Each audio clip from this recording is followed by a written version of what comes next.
In the commercial world of music, not every song gets the spotlight it deserves. Some tracks, though overshadowed by their chart-topping counterparts, stand the test of time just as powerfully. I mean, these are songs that are just as good, if not better, than the hits that stole the limelight. From underrated classics to fan favorites, today we're going to uncover the magic behind these unsung songs from some of the greatest artists of all time, including one that was on its way to number one, but the genius behind it had the song completely pause for 5 seconds, stop, and DJs hated dead air, so they stopped playing it. There's also a song that an iconic gruff male vocalist sang from the perspective of an old woman, and it's awesome. Plus a song that makes women's hearts swoon and grown men cry. We got some interviews with the artists to go along with this. It's coming up on Professor of Rock. Hey music junkies, Professor of Rock, always here to celebrate the greatest artists and the greatest songs of all time. If you remember trying to master The Legend of Zelda on the NES, original NES, you're going to dig this channel of deep musical nostalgia. Make sure to subscribe below right now and click the bell so that you never miss an episode, the big red button. Also, today, the t-shirt of the day, ZZ Top, baby. Get yours at 80stees.com below or at the link right here. They have thousands of the coolest band t-shirts, TV, movie. You're going to love it. Nostalgia overload. Also, check us out on Patreon for even more content. Today, we have a new show that I'm going to cover from time to time. We've talked about the great hidden gems of the 60s, 70s, 80s, and 90s. And we've talked about overplayed songs that, are in the rock canon that could use some rest. And I suggest others that you could listen to while we do that. But today, I want to talk about songs from major artists that are every bit as great as some of their biggest hits. And I'm going to call this show Just As Good. Here are the top 4 songs that are just as good as the most iconic tracks from these major artists that you can add to your playlist. Let's get into it. So coming in at number 4, we just covered one of the greatest songs ever with Crowded House's classic standard, Don't Dream It's Over, just a few weeks ago. Don't dream it's over, hey now. But a track from their later album, Woodface, is just as great. Fall at Your Feet.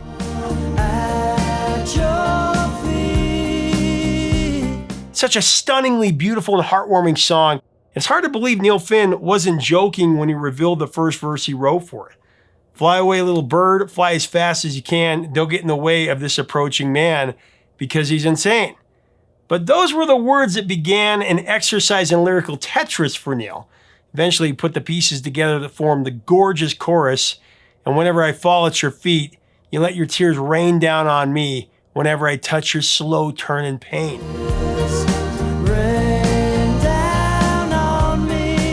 Now, Neil Finn began writing Fall at Your Feet at his residence in Osborne Street in Melbourne.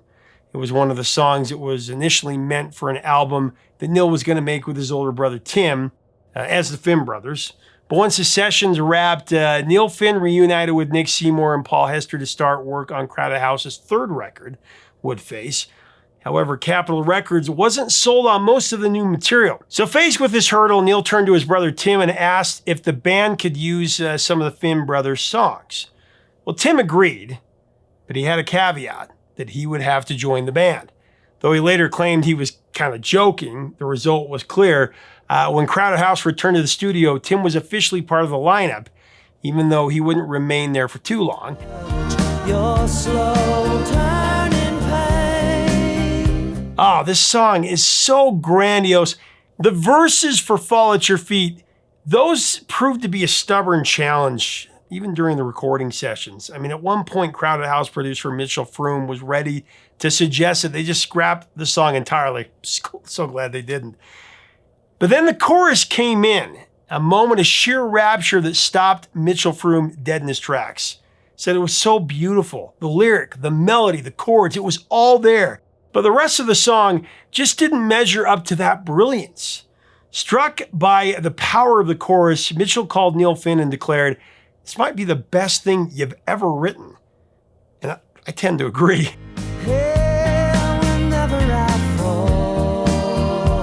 During what was supposed to be a serious recording session, though, Mitchell Froome and the members of Crowded House spent 6 or 7 hours just goofing off, making little progress. Just as they were about to wrap things up, Neil began playing something that instantly captured everyone's attention.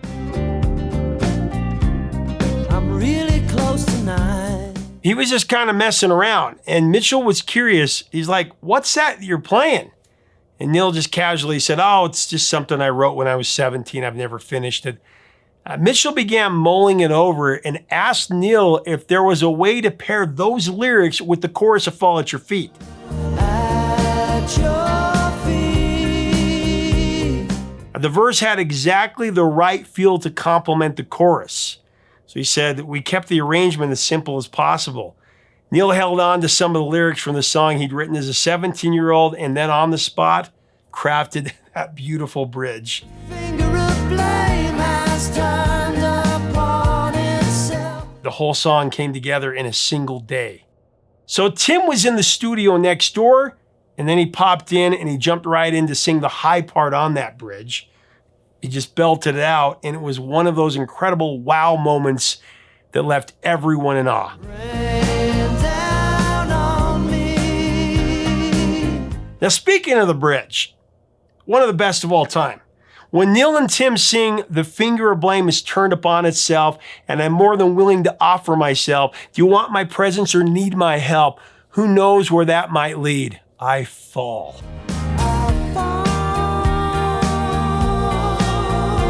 I mean, this is a song about unrequited love. The narrator is willing to do anything for this person, the object of his affection. It's one of the beautiful songs of all time. Now, the music starts off a little sinister. When it comes in, right, you're like, what is this? But by the time you get to that bridge and that last part, your heart is breaking for this passionate suitor. I was showing this song to my son the other day, and I was telling him that, you know, if you ever want to win the desire of your heart, this, you know, skip the boombox playing In Your Eyes, you know, the whole Say Anything thing. Without a noise, without my pride. And play this little ditty. I mean, I swear, I can't get through this song without tearing up because Neil Finn's vocal is so sincere. I mean, there's so much truth in this. At your feet. I remember I was having this listening party. I do that from time to time where we have a bunch of couples over, we listen to music and we talk about what it means to us. And there are all these men and women in the room. And the overall feeling about this song, because I shared it, is that it made the women's hearts swoon. They love this song, the sincerity of the song. And it made the men tear up. I mean, that's how it was. How's that for a change?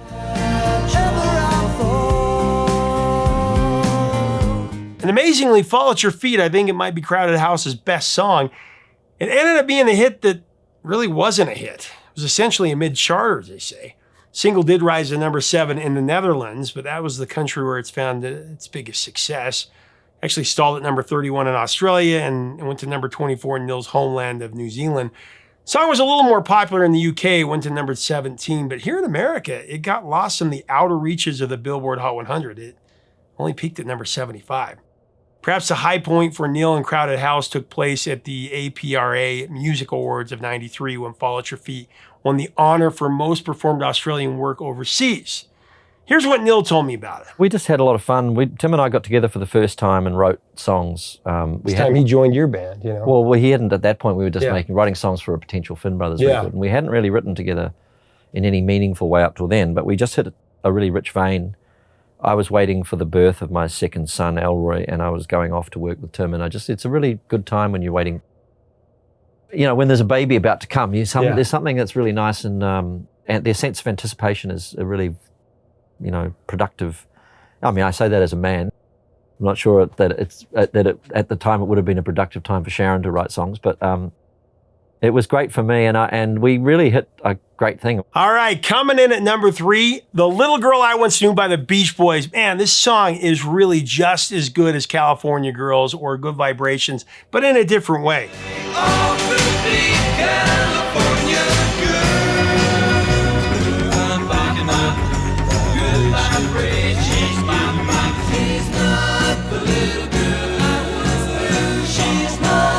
This was the last original song the Beach Boys recorded before their iconic album Pet Sounds, the greatest album of all time in my opinion.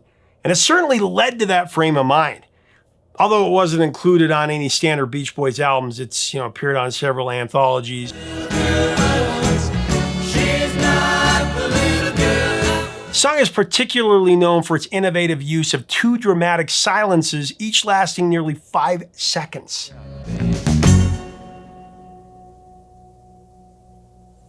Now, during the mid-60s, radio stations tended to avoid dead air. This led to the song's poor reception on the airwaves, and it definitely explains its relatively low chart performance, compared to other Beach Boys singles of the time. I mean, when Barbara Ann was released shortly after, many radio stations just dropped The Little Girl I Once Knew in favor of the more upbeat tune, and it wasn't played anymore.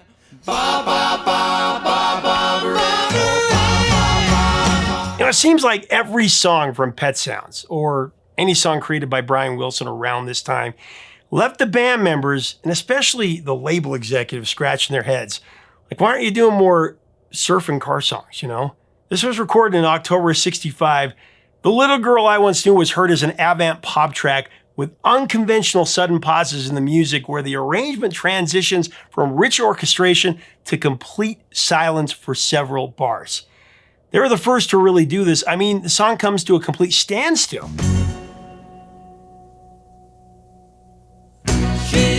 The song also features a prominent bass line played by session musician extraordinaire Carol Kaye, along with incredible vocal contributions from all the band members. Let me tell you, the opening musical bed is one of the most hair standing up on the back of your neck inducing parts of the entire 60s. That's saying something. I mean, it's a perfect synopsis of the pure poetry and emotion that Brian Wilson could create so effortlessly at that time. It's so achingly beautiful. It stands all on its own. And the song, it's truly great, even with Mike Love's cheesy spoken word parts before the song stops for 5 seconds and enters into its inspired chorus. Look out, babe. I can't say enough about this song. Let me talk more about that Carol Kaye bass line. When The Little Girl I Once Knew was first recorded, it was labeled Carol Kaye on the session tape box. That was a nod to the song's bassist, Carol Kaye, and absolutely mesmerizing. Now, this track soon gained attention for its distinctive sound, drawing comparisons to the work of the contemporary songwriter Burt Bacharach, whose music Brian Wilson had always admired, so that got him really excited. Man, I love this song so much. Whenever I listen to it, I have to play it like 5 times in a row, and I listen to that intro so loud. In fact, no kidding, I've blown out my speakers not once but twice listening to that loud intro, once in my car and once in a stereo system I had like 25 years ago. True story, it's crazy. Just 2 weeks after laying down the instrumental track for The Little Girl I Once Knew, which honestly, this song could have been an instrumental, but Wilson actually recorded another instrumental, Trombone Dixie. This new track recycled the main riff from the earlier song, giving it a fresh spin. However, Trombone Dixie wouldn't see the light of day until 1990 when it was finally released as a bonus track on the Pet Sounds sessions.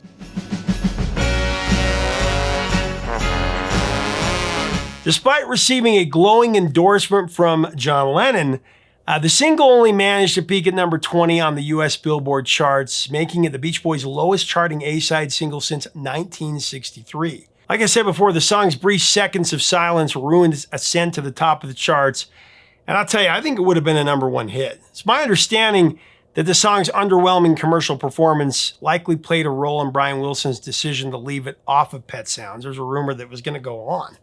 Despite its unique qualities, the song was just too far ahead of its time, which was normally the case with the man who wasn't made for his times, Brian Wilson. He wasn't entirely happy with his vocal performance on The Little Girl I Once Knew as well. Brian felt it sounded too effeminate, a critique that would linger for years. In fact, in 1995, he reflected on the song, admitting, and I quote, "It was a fine song except the intro, which was the only good part. The rest didn't sound so great. I thought the song sucked. I didn't like the harmonies. I thought they were sour and off-key." But, by 2014, his feelings had shifted somewhat. Brian Wilson felt the song deserved more recognition than it had received, He even acknowledged that it was as good as California Girls.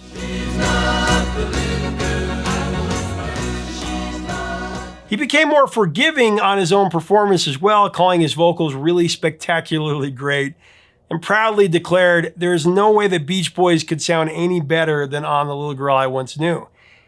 He kind of told me the same thing about Surf's Up. It depends on the day you get him. That's my favorite. Surf's Up? Yes. Surf's up. I have to disagree. I don't know. It's a good song, but you know, it's too long. It just goes and goes and goes. Coming in at number 2, I've got Elderly Woman Behind the Counter in a Small Town by Pearl Jam. Hearts and thoughts, they fade. Oh man, this song is breathtaking. Elderly Woman, it was a huge leap forward for Pearl Jam on their second album, Versus, pushing the boundaries of what they could achieve with their songwriting. Now, while the band had dabbled in ballads and softer songs before, this one felt different, more humble in both its scope and its musical approach. It showed a new side of the band, one that wasn't about grandiosity, but rather about capturing a moment with simplicity and true emotion. Fade away. And, in my opinion, it's in the running for their best song, right there with Black. Man washed in black, tattooed everything. Though it just doesn't seem to get the same recognition, but it's played live a lot. You know, when Eddie Vedder talked about the creation of Elderly Woman Behind the Counter in a Small Town, he remembered how fast that it all came together. He said it was so quick. He went on to explain further, sharing that he was amazed at how quickly it came, and it just flowed almost effortlessly from the moment the idea hit him. Hearts and thoughts, they fade. Now, the song tells the story of a woman who's getting older. She's stuck in a small town. This seems to trap people in different ways, and that's kind of what Eddie explores in this. Eddie shared that small towns have always fascinated him. From his perspective, he observed that some folks fight tooth and nail to escape, while others are content to stay, becoming the big fish in a small pond. And then there are those who are just stuck, unable to move forward at all. Small town predicts my fate. The elderly woman in the song is one of those people. She works in this little shop. She's living a quiet life. And then one day, an old flame walks in. He's driving a nice car. He's looking sharp. Not flashy, but clearly he's moved on from this town, from her. At first, she doesn't recognize him at all. Then it clicks. She realizes who he is, and all those old memories rush back. But instead of saying hello, she's just too embarrassed, too overwhelmed by the years that have passed. My God, it's been so long. I tell you, it's one of the best slice of life songs of the 90s. With a killer vocal by Eddie, it just slices all the way to the bone. Pearl Jam was deep into recording their second album, Versus, staying in a house in San Francisco when Eddie Vedder found himself outside, sort of lost in his own world at that moment. There was a small outhouse on the property, barely bigger than a bathroom, but it became his sanctuary. Inside, he set up a Shure Vocal Master, a 1960s PA system with 2 massive PA towers, a small amp, and a 4-track recorder. Now, it was really cramped, but it worked. And he even slept there at night. So one morning, he woke up and he started playing a few simple chords, and they just felt so right. Just wanna scream hello. He turned on the Vocal Master to hear himself. Within minutes, the song started to take shape. I mean, he didn't even bother writing the lyrics down. They just came out of him. It came together like in less than 20 minutes. That's how he remembers. Stone Goster was sitting outside reading the paper, and he heard the music. He looked up and he said, "Man, I really like that." Later that day, they recorded it, and that was it. I gotta tell you, I love the lyrics, "I change by not changing at all." I changed by not changing at all. I mean, when Eddie yells, "I just want to scream hello," man, we all feel the desperation of this woman through his inspired vocal. Now, 1994, Elderly Woman, as it's often called, peaked at number 17 on the US Modern Rock Tracks chart, and it went to number 23 on the Mainstream Rock Tracks chart as well. Hearts and thoughts, they fade away. This is jukebox poetry of the highest order. Fade, fade. All right, my number one pick for this countdown comes from the true masters of music. A song that came from an album that really transformed the Beatles from the poppy mop tops to serious musicians. From Beatles for Sale, I Don't Want to Spoil the Party. I don't want to spoil the party, so I'll go. This song, along with I'll Follow the Sun, I'm a Loser, and No Reply, really turned the Beatles from pop stars into rock artists. I'm a loser, and I'm not what I came to your door. No reply. The lyrics of the song foreshadow the themes that would become central to John Lennon's honest yet complex songwriting. Feelings of alienation and inner turmoil. It was a very personal song for John, as many of his compositions were after. I still love her. And the story, the narrator finds himself at a party. He's waiting for his girl to arrive. And the hours drag on, and it's becoming more clear that she's not showing up. A sense of rejection settles in. Instead of making a scene or staying to wallow in his disappointment and depression, he quietly decides to leave, unwilling to ruin the night for everybody else. There's nothing for me here, so I will disappear.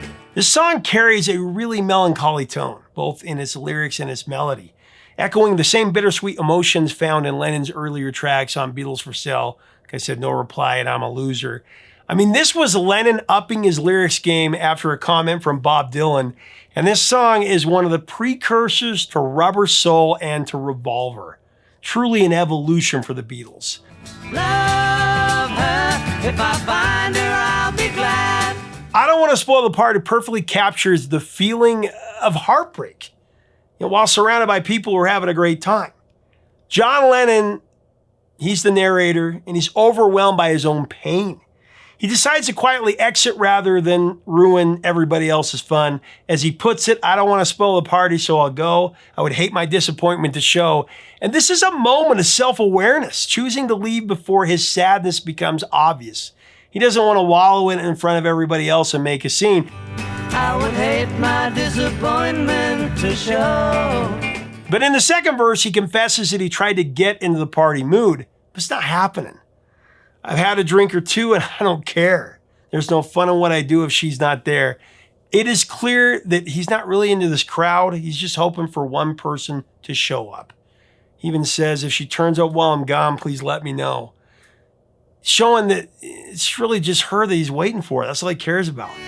If she turns up while I'm gone, please let me know. The way that Lennon sings that line, it sounds so dejected. Like he knows it's going to be a while before she shows up again. If she does at all.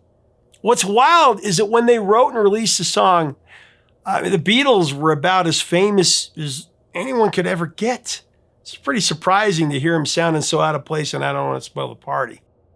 It's almost like they're the odd ones out, just like the rest of us, how we feel at a big party.